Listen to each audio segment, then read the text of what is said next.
Well, thanks for staying with us, everyone. You're watching Anambra Decides on TVC News. We've been speaking with our correspondents and our guests who have been standing by for us.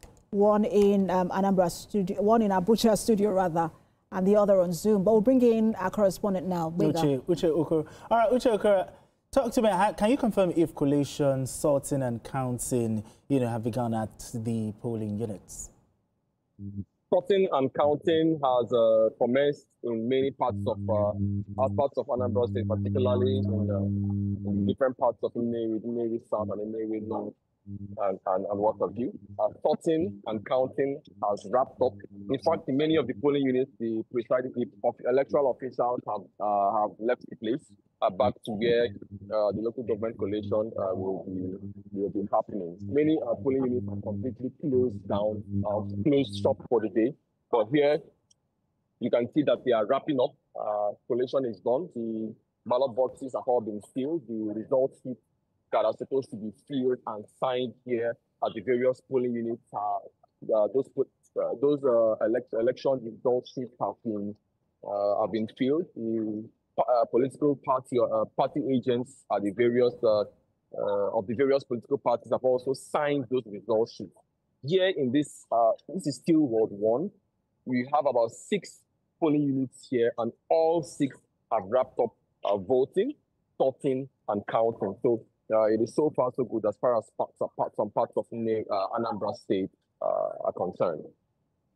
Benga, just speak to us about because even in terms of candidates, Uche, even in terms of candidates, we've seen just a disparity in the gender gap. We've seen more men, coming out as candidates than women, 14 men and 2 men. Is that also replicated at the polling units? Talk to us about the gender gaps in terms of voters.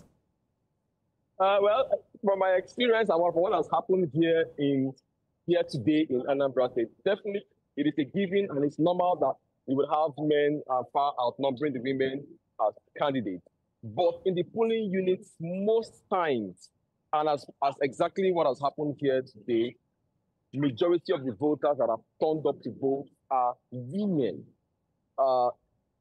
middle-aged to elderly women. You have, if off my head, I will give you a ratio of male to female voters here at the various polling units that I've visited.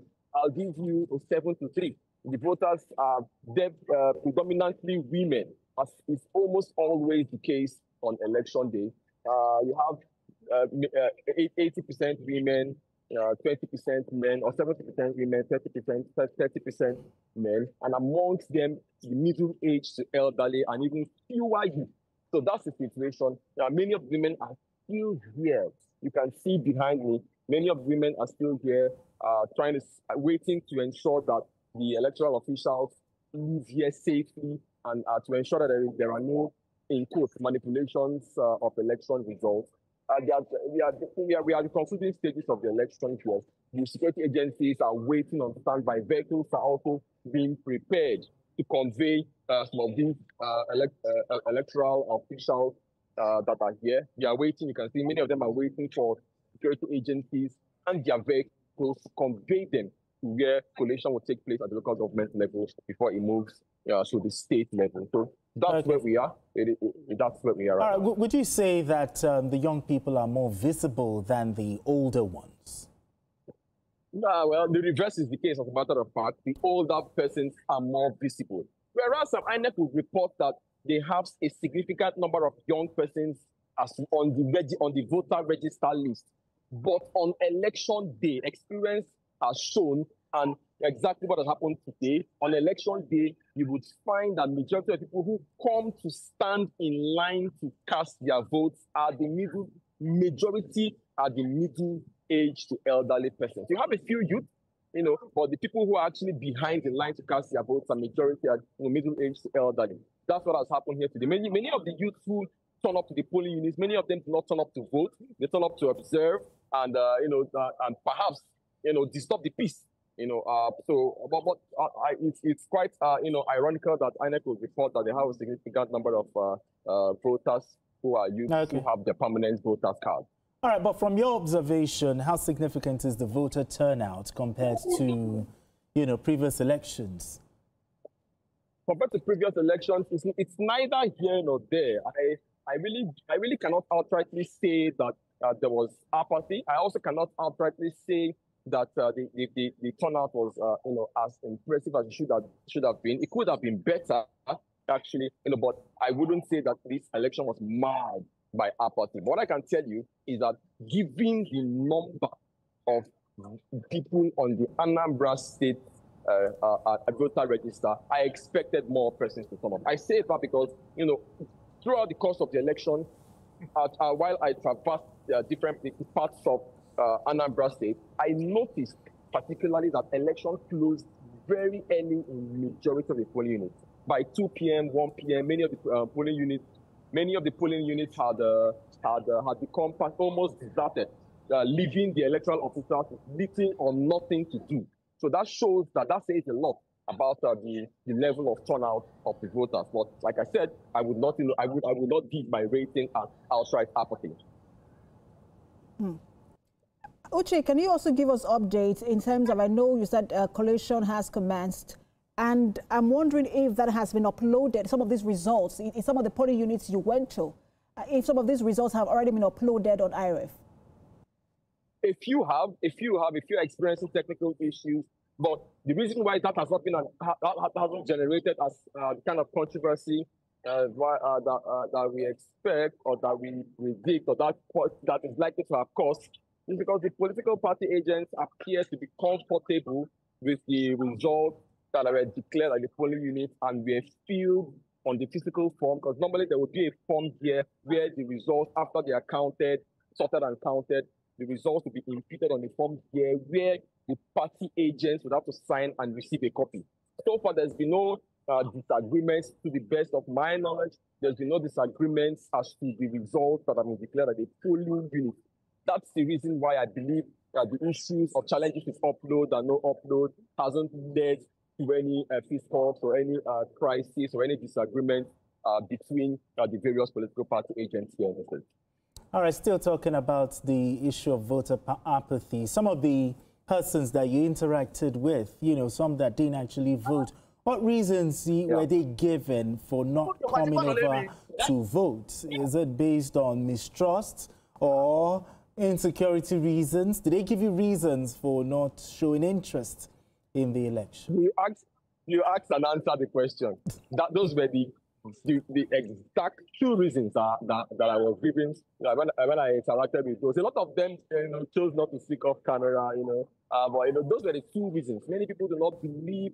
Many of them expressed uncertainty as to the integrity of the process. Now, what stood out for me in many of those off-record conversations was the fact that many of them would point out to the fact that they voted 2017, the one before that, and the last one before this one. But this time around, they are not coming out to cast their votes. They have their permanent voters cards with them in their bags, in their wallets, in their pockets, but they have no intention to use it because they do not trust the system. So that reason stood out. That reason was pretty conspicuous. But on the other hand, you also have people who say, yeah, we believe that the election will reflect the will of the people, but we don't feel too safe coming out. In fact, our relatives have warned us. Yesterday I was close to the tertiary in Nnamdi Azikiwe University, and a number of students who we spoke to said their parents have warned them to rush home, that should not have anything to do with the election or stay anywhere around where electoral activities will be taking place. So yes, like I said, you asked and you answered the question. Mistrust of the system and security concerns might have contributed to what I describe as a lot of room for improvement as regards voter turnout here in Anambra State. All right, thank you so much, Uche, for that update. Our correspondent, Uche Okoro, live for us in Anambra State. Thank you for that update. All right, let's now show you what iREV looks like at this moment. About 49% of results have been uploaded. 47.9% rather have been uploaded. We understand that is over 2,000 of those results, I believe, that has been uploaded. Uche mentioned earlier that there is a network challenge, and that's why some of them have not been uploaded. How widespread is this network challenge? How soon will they be uploaded? How many polling units have concluded, concluded sorting and counting? And at what point will they all move to the local government? We'll continue to monitor that. But at this moment, 47.9% of results have been updated on iREV, uploaded on iREV at just about 4:10 p.m.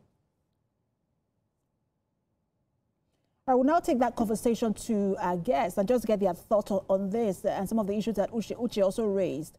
And I will start with you, Mr. Abia. 47.9% at 4:10 p.m. of results have been uploaded. Our correspondent earlier mentioned network issues. Speak to that and the implication, of all the process. Is it very too early to say, look, that's quite low? Yes and no.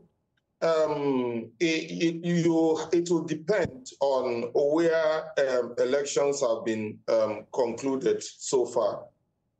So it depends. If 40-something% have been uploaded, we have to see whether elections have been concluded in every other place. Then again, the network issues, which they said have contributed to not uploading as much as should be, might also have played a role. So we wait to see how early they put, things are. They will try to rectify issues, and then before we can actually call and say that, okay, this was done rightly, this was not done as well as it should be. All right, before Mr. Ezamo, before we went on that break, you were talking about electronic collation. Okay, but sorry, Benga, just to quickly update a viewer, it is now about 49%, which means that collation center, polling units rather, are still uploading, and it looks like it is improving at the moment goes on. Okay. All right, before we went on that break, you made a point that we should have electronic collation, but I want to ask you, in your opinion, do you think Nigeria is ready for full electronic voting? Well, I think I've always thought that we should be nuanced in our embrace of technology. I do know that even some of the advanced countries of the world are a bit skeptical about full deployment of technology into elections. The Americans are still battling with what happened to them as to not the current one, the one that Trump continued even up to the time he won this election. He kept saying that he won that election and that it was manipulated technologically. So I think that it should go side by side. We can't do away with the manual, but we can remove human gradually, incrementally in the electoral process. And the way to do that is to do that where it is possible. Nigeria is, I've been arguing that your elections cannot be better than your infrastructure. And that is why sometimes when I see whether security agencies or INEC itself giving assurances, I'm always very worried. You can give assurances, for instance, that upload will happen real time, but you are not the internet provider. The internet provider has a role, and our penetration also has a role in how much you can command that kind of outcome. So that for me is key. So can we go into full-blown technology? I think we should be cautious. Sort of link it to NCC. I don't know if you remember when the idea of reviewing the Electoral Act came up. NCC went to, I think it was the National Assembly, to sort of also testify as to whether we can use technology or not. And I want to ask you if you think that there's been that solid collaboration between INEC and NCC in terms of ensuring that, look, when election is holding, let's ensure that we have strong internet penetration. Even the NCC cannot command any outcome. It is not it's a regulator. And a regulator works two ways. A regulator defends the interest of the entity that it is regulating, and the beneficiaries of the services that the entity provides. So the entity, NCC also being itself a creation of government, and government itself is run by a political party. You can't completely depend on an institution that is not completely neutral. It's, you know, in terms of its appointment, in terms of the way it works. And then the other is a private developer, is a private entity that is capital profits oriented. So it can only do what the subsisting infrastructure of the country allows it to do. So that debate is a long one, but like I said, we have to just be incremental. As our infrastructure progresses, we also progress electorally. Many of our communities are hard to reach. If you go to a place like Kwara, there are local governments that are completely very hard to reach. Pategi, Moro, Barutin, Kayama, all those local governments, even some part of Ilorin East, you can't near them. If you go to Taraba, there are places where you have to go 7 hours. If you go to Cross River State. So many times in conversations like this, we put Nigeria, we pigeonhole Nigeria into Lagos, Abuja, Port Harcourt, and these other urban cities. But Nigeria is much more than that. We can't be better than our infrastructure. All right, we'll get back to you in just a moment, Mr. Wangwa, Mr. Abia. Let's just quickly get another update from our reporter, Bamidele Ajayi, standing by for us too. Bamidele, just tell us where you are and give us update from there. Thank you, Amayu. I'm at the Awka, the capital. But a few minutes ago, on my way from the Anambra South Senatorial District to this side, we visited several locations, starting from Ichida, Osumeyi, even up to some local government in Newe South. I can confirm to you that elections have ended. Collation and sorting are what they're about. They're expecting them to at least to have a comprehensive sort of that exercise. But what I can tell you that the take home from this election is that the election has been largely peaceful. And voters, the elite voters came out en masse to participate in this exercise. Even some of the observers we spoke with, they were like, the turnout they recorded in this election was double what we had in 2021 and previous election. They are now asking INEC to improve some of those things that they did that encourage people, voters to come out. They should improve on it. Unlike Beavers operation was excellent today. Places we covered from Osumeyi to Ichida, even out to Agulezigbo. They never recorded one case of Beavers malfunction. Even when it comes to incident form that is for voters to identify themselves, it was automatic. But we only have pockets of some cases. Some persons went to the polling unit that said they would not discover this, but they will reassign them to another polling unit. That shows that, but some might say it's because it was an off-cycle election that INEC should ensure that it improve on it when we have a general election like this, so people will start, you know, having that confidence, you know, in the electoral process, because today's election in Anambra State, from places we covered, were excellent. All right, looking at some of the places you visited, the party agents, the observers, how are they reacting to the conduct of the counting and the sorting process? Are they satisfied or maybe skeptical?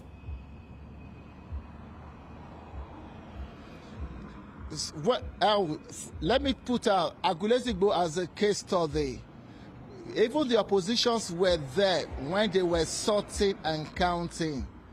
They did not object to the result they collated at that unit. That means they were there when they were, you know, sorting to know what party A got, party B got, party C got. And when they were now counting, even the delegates too were also there to append their signature to it. So I could say that in a large stuff, most of the people that participated in this election in places I covered were satisfied. Then the end result would have determined who gets what in the course of this election process. All right, Bamidele, let's talk about inclusion in this election. INEC had talked about that and said one of the things it was going to do was is to deploy sign language interpreters across polling units. Did you observe any of those sign language interpreters? And then, just the participation, how easy was it for PWDs, people with disabilities, to participate in this election? A case is at Ichida 101 and 103. We discovered that a crippled, a middle-aged man, a cripple, came to that polling unit. He was assisted by the electoral officers, and he was given preference to proceed, to be identified, and to be captured as well. It goes to show that people living with disabilities were treated with special recognition. Unfortunately, we didn't have opportunity of seeing people, the blind people, to know if there's something like to identify stuff. Both crippled and deaf people were assisted. If you approach any polling unit as a PWD person, you'll be given special recognition. You won't even be allowed to at least to go through the rigor of standing in the queue. You will be asked to come forward to visit the instant form. If you're able to identify yourself, you'll be captured. And it's capturing and voting accreditation is simultaneous. That's why the exercise has been so peaceful and has likely been, regarded as one of the best so far. And also, by the observers we spoke with. And also, some of the places you visited, were the young people, were they more visible at the polling centers to actually cast their votes? And some of the persons you actually spoke to, talk about those who did not, cast their vote. I'm talking about the young people here. Did they give you reasons why they did not participate in this election? Did they give you reasons of mistrust or maybe insecurity? At Osumeyi, I raised that position that we have more aged persons that were in the queue that participated, but some of the community head in that place said the younger folks will come out later. But an hour after, some young people started coming. But one thing I wanted to cover, maybe they wanted to know how the process was going, because the break of the exercise, it's where the aged people that were there. But when the exercise was going to the afternoon, we started seeing some more young men mobilizing themselves to come out to participate in this exercise.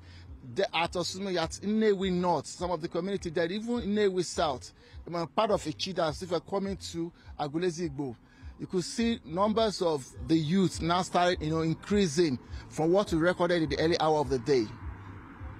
And also speak to us about, I know it was Uche we spoke to about gender gap as well, how it reflects, or it reflected in the polling units you went to, number of male voters against female voters.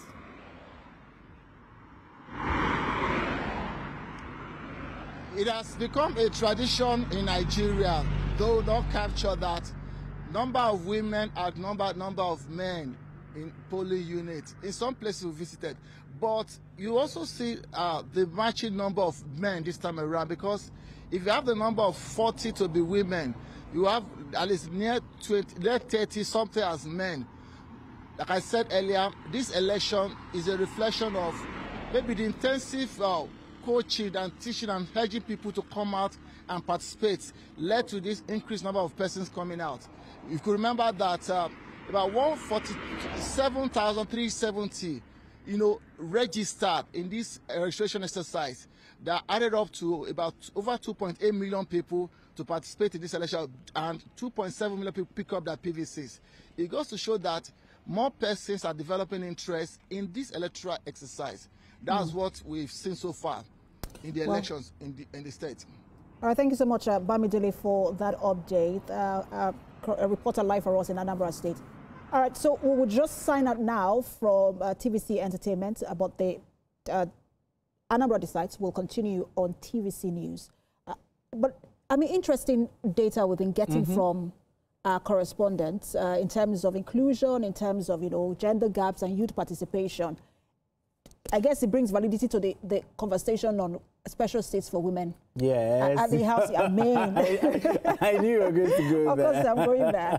But I understand that we have it's a report coming in from Solomon Ajizogu, who has been covering Kulobia for a while, for some time now. He's been at police stations in the Kulobia. Solomon, give us an update from where you are. We understand that there is an important information you want to pass across.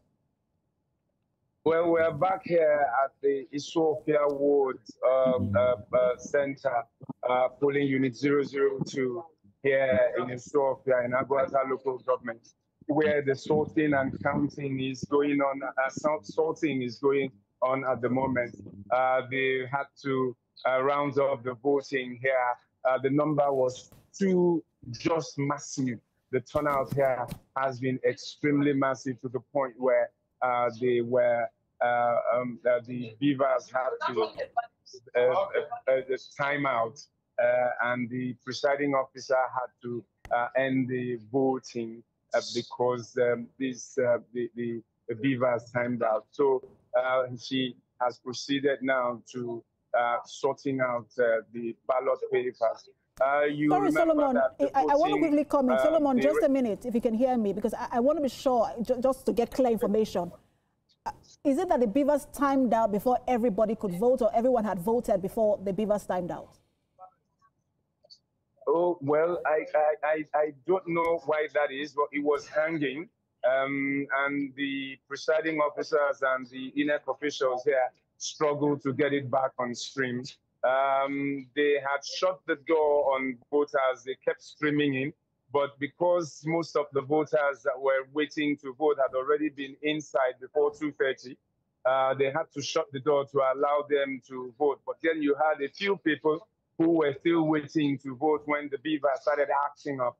And when they seemed to have struggled so much with it and they couldn't get it back on stream, the presiding officer had to try to appeal to the voters that, well, she's not denying them the opportunity to vote, but that the beavers has already timed that it's hanging and they are not able to continue working. She tried again. After telling them that, she tried getting it back on stream. She seemed to have succeeded at it. Then she was about to resume that, and then it started hanging again. At that point, she really had to announce that that she was calling it quits with calling time on the voting here. And some of the people who waited to vote haven't been very happy about that. But what else would they do? She cannot bring the beavers back into action to work. So, well, time is fast spent here. We are past 4 p.m. And so she has just started sorting these ballot papers out, waiting to then begin counting after sorting them. So, Solomon, basically what you're saying is the beavers actually malfunctioned. And also, what happens to the other voters who would also want to cast their votes? Would they now lose that opportunity now? Well, it seems that's exactly what's going to happen here. It's nobody's fault. So these are some of the things when the INEC chairman talked about double packages, with power banks and all of it. But then the power banks will power them on. But at some point, these are machines, mechanical issues where, oh, they could hang. Even my phone at some point hung when the governor came, and I just couldn't do anything. So I have to wait to help to ensure that the phone got back on track, and then I'm now able to use it. But then this is a time-bound event. People have to vote within a given time. She just determined that we can't continue all day. The security officers also came into play and said, we can't continue all day. And she's now sorting it out, and we're waiting to see what the score here of 933 registered voters here, to see how many of them really turned out to vote.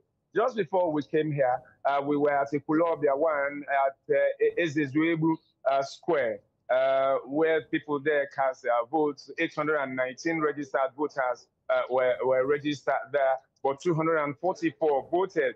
That's below 50%.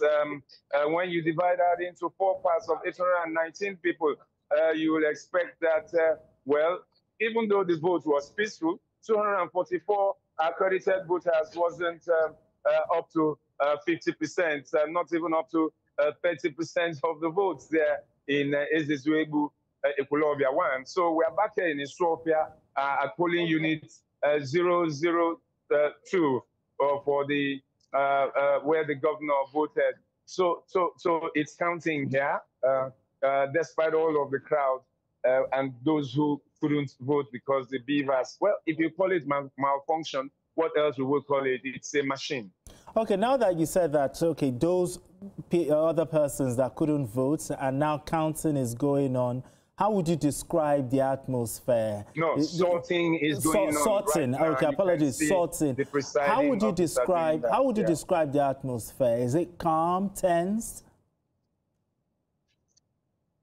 It's calm, even though at some point I have thought that the presiding officer probably could have maybe handled it better. But I think the people here are peaceful. They are not happy that they couldn't vote. The very few people left, actually. I think I could count the number here. But they've left. They've left. They've taken it as it is because they can't count. They can't cast their ballots here. So maybe this is one report that the INEC chairman will have to look at and work on. We have had all of the and Solomon, sorry, just to quickly butt in, because we want to take this part of the conversation to our guests. It's quite interesting, but I wanted to ask, I'm wondering how many beavers machines do they have in that polling unit? One would believe that if one is malfunctioning, you should be able to get in another one to continue the process. Well, at this point that the presiding officer is sorting, I will not know. I would have loved to ask her, but she's sorting, so she won't be able to talk with us. But I do not know exactly how many beavers machines that they use here for the beavers machine to have failed to operate. If you have only one beavers machine, then that is not what the INEC chairman talked about. He said that there are backup machines, beavers machines. There are double beavers machines. There are power banks to back them up in case they fail. But this was not a case of power failing. It was a case of hanging beavers. Maybe the beavers overworked. You know, the machines could get tired too. Thank you so much, Solomon, for that update. Our senior correspondent Solomon Ajukusu live for us in Ethiopia, where we understand that sorting has now started. All right, let's get back to our guests. We are still speaking with lawyer Jimmy Abia, who is joining us via Zoom, Ezenwa Wangu, who is a member of the civil society organization, community rather. He is in our Abuja studio, and he's the one I'm taking this conversation to first. I mean, what do you make of that situation where, because INEC, the usual rule or the usual, or the ideal thing to do is that once you're on that line by 2:30, irrespective of whatever happens, you're going to vote. But we understand now that because of a malfunction, a hanging beavers, some people were not able to vote, even though they were on the queue by 2:30. So this has to do with that particular presiding officer was not faithful to the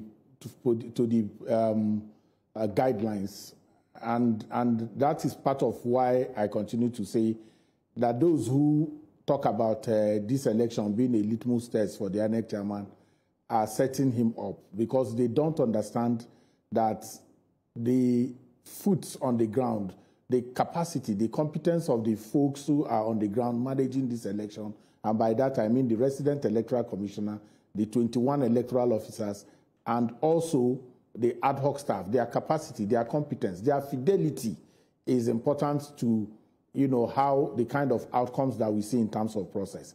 First, there are redundancies. There are more than, you cannot have just one beavers in a polling center.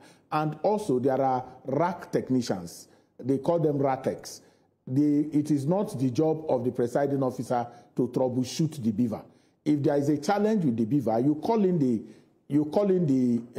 rack techs, the technicians who have been deployed to troubleshoot on these machines when they have.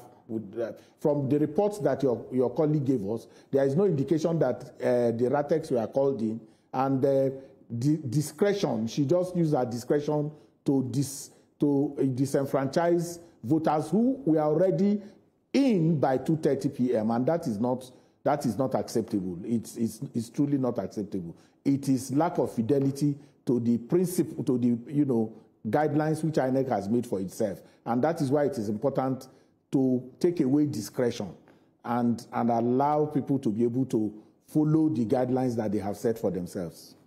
I mean, Mr. Abia, the Beavers machine malfunctioned. Yes, it did. And there was no provision for a backup. How do you weigh in here? And many voters were not, some of the voters could not cast their votes. How do you weigh in here? Are they setting up the new INEC chairman for failure here? Well, maybe not directly, but of course, it will account if you take a general overview of the performance of INEC. Now, there's a clear guideline on what should be done if Beavers fails. And I expected that the training of the polling unit officers, should have included that to enable them know what they should do at that point. Now, what should happen is clearly stated Section 47 of the Electoral Act and Guideline 47 of the INEC guideline, of the INEC guideline, clearly provides what should happen. Now, what should happen? Now, what should happen is once you have these issues, you call in the technological person, which my colleague has mentioned, the RATEC, to look at it, report this matter to the supervising officer also. Now, they should also get in, because there should be more than one Beavers machine, at every polling unit. So probably to get in an alternative to handle that. Now, where that still does not work, then what the law provides is that if the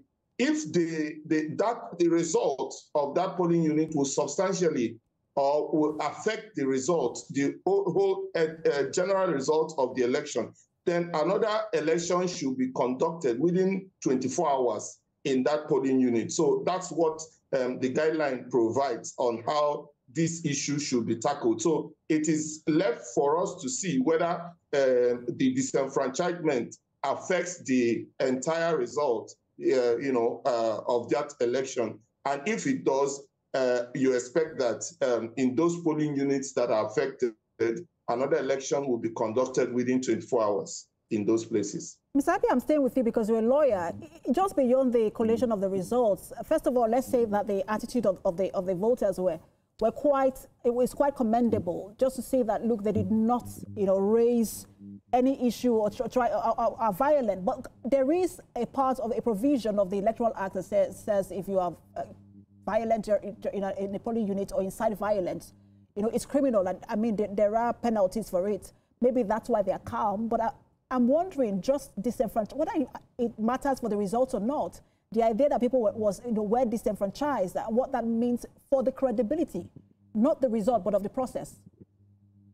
Of course, that is very, I mean, any situation or any reason, for any unjustifiable reason for which people are disenfranchised, is something to be frowned at. It's something that the law also frowns at. So what you would have expected is that every effort, should have been made to ensure that people got to vote. And also, it's also about manpower, because which I think I would hazard that possibly there was no RATEC officer at that polling unit, which would also have made the polling officer, take that action, which he or she took at that point. So you look at it logistically, you look at it in terms of manpower, then you look at it also in terms of training. All these we would have to know how did things go wrong. But again, like I said, the law has a solution to that, where the law also actually says it is where it affects. So it is not exactly automatic but only where it affects the result. It would affect substantially the result of the election in terms of tally. So that's where the law says that within 24 hours, another election would be conducted in that polling unit. But the point we must go with is that there is no justifiable reason to just disenfranchise voters who are willing to vote and who have presented themselves, to vote within time. All right, Mr. Nwagu, do you think malfunctions like this or failures like this could also aid voter apathy, mistrust, among the electorates? No, I think we have to be talking about how widespread this is, because if we are dealing with just a polling unit right now, so and there are hundreds of polling units in Anambra. If it is not widespread, then it does not substantially affect the election. So like it's been said, it's a machine. It could falter. But what I found about is the attitude of that particular presiding officer. He did not, or she did not exhaust the guidelines. She should have exhausted the guidelines in a way that guarantees that, this is fair in that particular polling unit. But in terms of credibility of the election itself, if it is not widespread, if it is not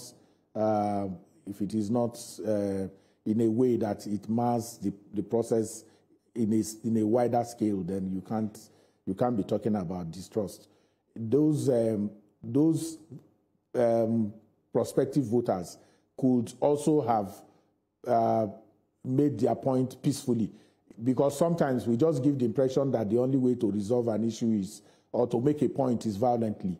The insistence, if you insist peacefully that you have to vote, and that is where voter education comes in. If the voters knew their rights, if they knew what needs to happen and what the presiding officer needs to do in that circumstance, they probably would be letting the presiding officer know that he or she is infringing on their rights to vote at that particular point in time. But it's all part of the lessons that we can learn, that in terms of civic and voter education, that there is still a huge gap. Mr. Wanga, I will stay with you as we now turn to issues around inclusion. You've been listening to our reporters and correspondents who have been talking about the fact that, well, which is the usual case, you have more women polling units than men, but it doesn't reflect when you look at who, because again, the candidates in this election, you have 14 males and 2 females. And then you also talk about PWDs who, a lot of times, INEC will make promises, we're going to do this, there's going to be access, we're going to have sign language interpreters, but it doesn't also, they don't follow through with that process. Just speak to the gaps that we have now in terms of inclusion and how we can close it. Okay. Mr. Wangu, please go ahead. The question is to me. Yes. Okay, so the point about inclusion is not the responsibility of the election management body. The point is that it is the political parties that field candidates. And if they are not inclusive and they are not sensitive to inclusion, then it will reflect in the people that they present to the voters to present. We should direct that call to the political parties to be more inclusive in, their candidate selection process. That's number one. Number two, about the issue about assistive materials. You don't just provide soccer boots to people who are going for a tennis game. If, for instance, in the different polling units, INEC have been working with some persons living with disability organizations to aggregate. For instance, if you are going to be talking about magnifying glasses, you are talking about people living with albinism. You can't provide magnifying glasses in all the polling units in Anambra State. You have to identify where people living with albinism will be voting, and then you make magnifying glasses available. if you are talking about braille ballots will be provided to those who are virtually challenged, and you have to know where the virtually challenged people will be voting. And even when you are providing the braille ballots, you are going to also ensure that the users themselves know how to use it. It is not every virtually challenged person that can use braille ballots. There are people who are crippled and cannot walk or cannot use their thumbprints. You have to be able to provide assistive materials for those. And for the deaf, there are signboards that you need to provide. You have to know where they are. So when we are making the call for PWDs, it is actually to say, did INEC factor in the places where these people will be needing these assistive materials? Otherwise, it will be a blanket call that will just make no real meaning. And also some of the reports. And then for inclusion, okay. if you don't mind, like you saw that the political parties are always very quick in providing deputy governors. You have 7 deputy governorship candidates for the political parties, but the political parties, even dominant or not so dominant, are not willing to hand over their governorship tickets. That is an advocacy for us in civil society and the media to engage the political parties to be more inclusive, not just for women, but for youth and also people living with disabilities. All right, Mr. Abial, coming to you now. Some of the reports that we also get in is that the youths are not even turning up. Most of the people there at the polling units are mostly older people. And some of the questions, some reporters have even asked them a question that, why are you not going for this election? Saying that they don't trust the process, insecurity. They're giving all sort of flimsy reasons. What can we do to turn this around? Is it from the political party? Is it from INEC? Where should that change start from? A whole lot. I think an issue of voter education is important, comes in here. Not just voter education, but political education, political sensitization for people to understand how elections, how the political system affects them and their livelihood. And then also, it will also have to sort of cultural reorientation. So it will involve advocacy at different levels and sort of education at different levels. So there will be that cultural reorientation that, look, despite the fact that you probably would think that you're doing well as a young person on your own, that you could actually do better if things work for you. Then there's also, if things work for you through, the government in terms of policies, which government makes. Then there's also the aspect of the electoral system being credible.